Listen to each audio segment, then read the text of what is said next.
Bonjour les amis, je suis le formateur, le coach Bonne Vie Baby. Alors c'est par rapport à cette application là. Une fois que l'application est créée, vous devez maintenant faire ce qu'on appelle la gestion de la sécurité. D'accord, la partie sécurité est d'ailleurs la partie très cruciale.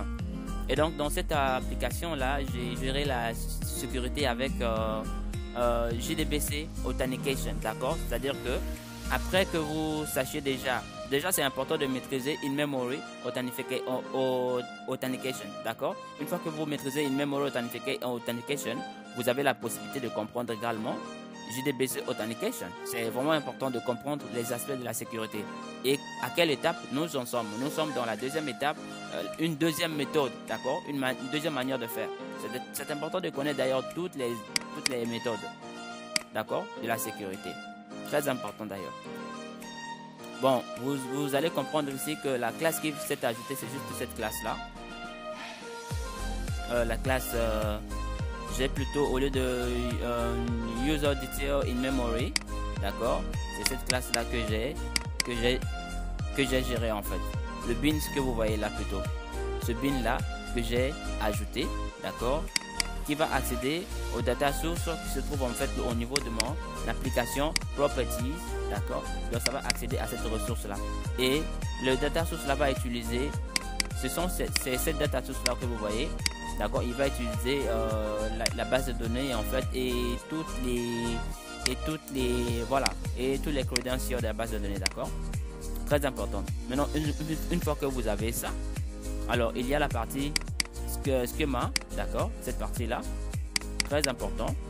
Vous créez le user, si ça n'existe pas, ça va créer user, authority, et puis il y a l'index unique index pour en fait pour la jointure en fait entre les deux, d'accord, pour avoir une IT auth username pour les deux classes, d'accord, pour les deux tables plutôt.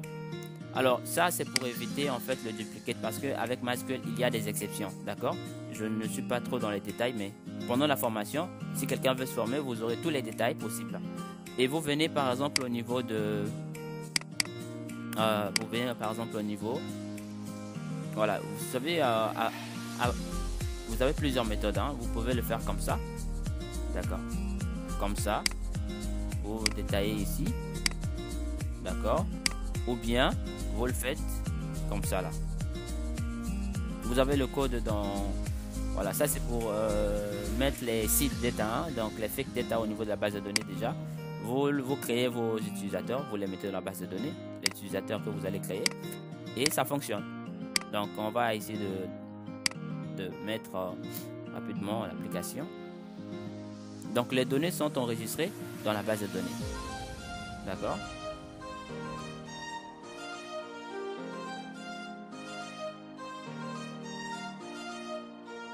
Donc vous allez normalement voir, il y aura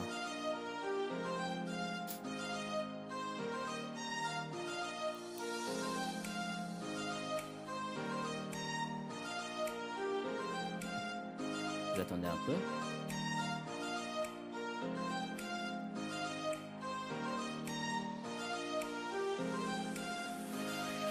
Donc c'est avec Spring Boot, Spring Security 6 et TeamWift, donc c'est vraiment TeamLift plutôt, et c'est important, hein, la sécurité est très importante.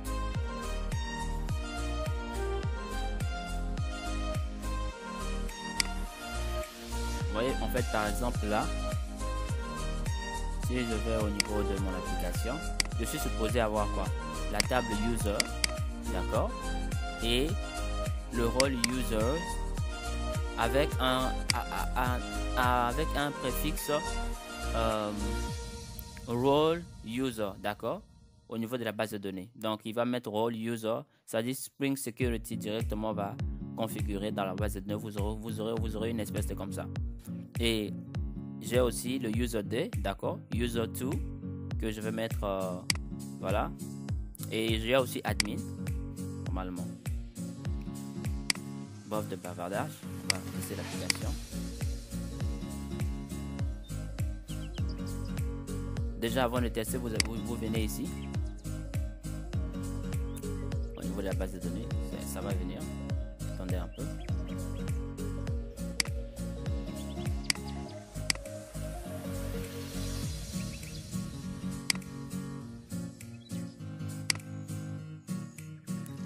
C'est une affaire de comme ça. Vous voyez, dans Authority, j'ai ici.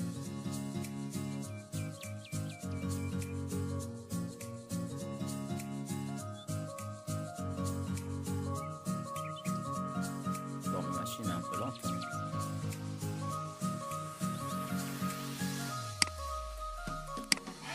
Par exemple, ici vous avez admin, user 1, user 2. Vous voyez les mots de passe qui sont encryptés et ça enabled à 1, d'accord, parce que ça veut dire que c'est actif en fait, et c'est la conséquence de cet encodage là que vous voyez, d'accord. L'encodage, quel est son rôle? Son rôle c'est de crypter cela.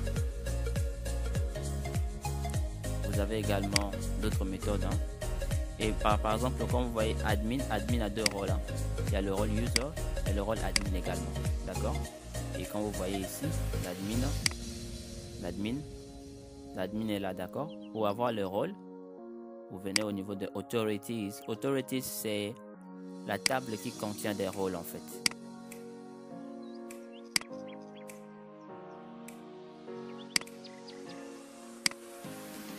Vous voyez par exemple admin, rôle admin. Donc admin a combien de rôles? 2 rôles, d'accord. User, bon en fait ça, pourquoi avoir plus de rôles? Les rôles c'est juste pour gérer la contextualisation, d'accord, au niveau de la page utilisateur. Ou bien on peut aussi gérer la contextualisation côté serveur, hein, je l'avais déjà expliqué en fait. Donc le user 1, rôle user 2, donc l'admin a 2 rôles et c'est ce que j'ai également mis. Par contre, je n'ai pas géré la contextualisation ici parce que bon, ça c'est la partie, comment on appelle ça? Je me suis déjà logué parce que je m'y étais déjà. Regardez, je m'étais pas, parce que j'ai mis un remember me, hein, n'oubliez pas. Donc directement quand j'avais quitté l'application, je peux venir mettre user 1, d'accord. 1, 2, 3, 4. 1, 2, 3, 4. Bon, quand vous allez gérer la contextualisation, vous n'êtes pas supposé avoir les deletes là, ok. Ça c'est aussi gérable, hein. Juste, bon, c'était pas le contexte de la présentation de cette application là, d'accord. Vous venez ici.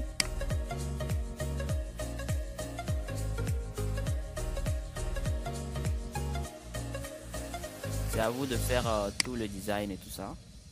Je pense que j'ai pas prévu faire ça dans cette partie là. Si vous mettez aussi admin, d'accord, 1, 2, 3. En fait, l'objectif c'est de vous montrer que les données sont enregistrées dans la base de données en fait, carrément. Ce sont les utilisateurs qui sont dans la base de données. C'est pour ça qu'on appelle ça la stratégie JDBC Strategy Authentication. Vous voyez un peu. Bon, l'application est là, si vous voulez, vous pouvez faire le tri. C'est le plus important aussi dans l'application. Vous pouvez trier, voyez, et l'application fonctionne bien, d'accord. Ça c'est très important. Vous pouvez mettre à jour les données. Vous pouvez mettre à jour, d'accord. Si vous voulez, vous pouvez mettre à jour. Alors vous pouvez aussi supprimer, d'accord, c'est à vous de voir, vous pouvez supprimer, si vous voulez, vous supprimez ça, ok. Et quand vous supprimez, la pagination disparaît parce qu'il n'y a que ici, là par exemple 5 pages. Maintenant à partir du moment où je vais ajouter une autre page, je vais ajouter par exemple Bonne vie.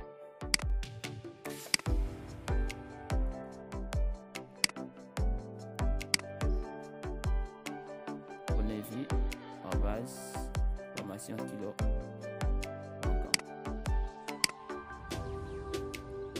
Vous voyez un peu, à partir du moment où ça commence à s'ajouter, la pagination également. Donc vous avez en fait 1, 2, last, d'accord. Vous avez également, donc le système de pagination est également ça c'est un basique de code. Après, si vous voulez, vous ajoutez en fait la recherche, d'accord, qui vous permettra en fait, mais déjà si vous avez un système de next et de filtrage, d'accord, vous avez la possibilité de, je pense que tout est bon, vous pouvez filtrer, vous faites la recherche, ou bien vous mettez une barre de recherche ici. Mais en fait, l'objectif c'était de vous montrer que ça fonctionnait correctement, d'accord. Donc je vais pousser le code au niveau de mon GitHub et vous aurez la possibilité d'accéder à l'application rapidement. D'accord, vous prenez le code, vous essayez. Et je tiens à vous remercier pour cette petite démonstration. Les codes sont disponibles dans mon GitHub. Vous allez dans... Vous écrivez, il suffit d'écrire Zulu 421 pour me retrouver sur GitHub. C'est mon identifiant GitHub.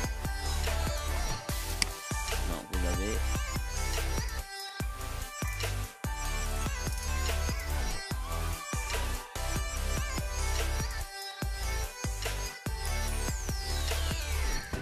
Vous aurez l'application, d'accord. D'ailleurs, je mettrai ça sur la page d'accueil comme ça. Vous allez voir ça.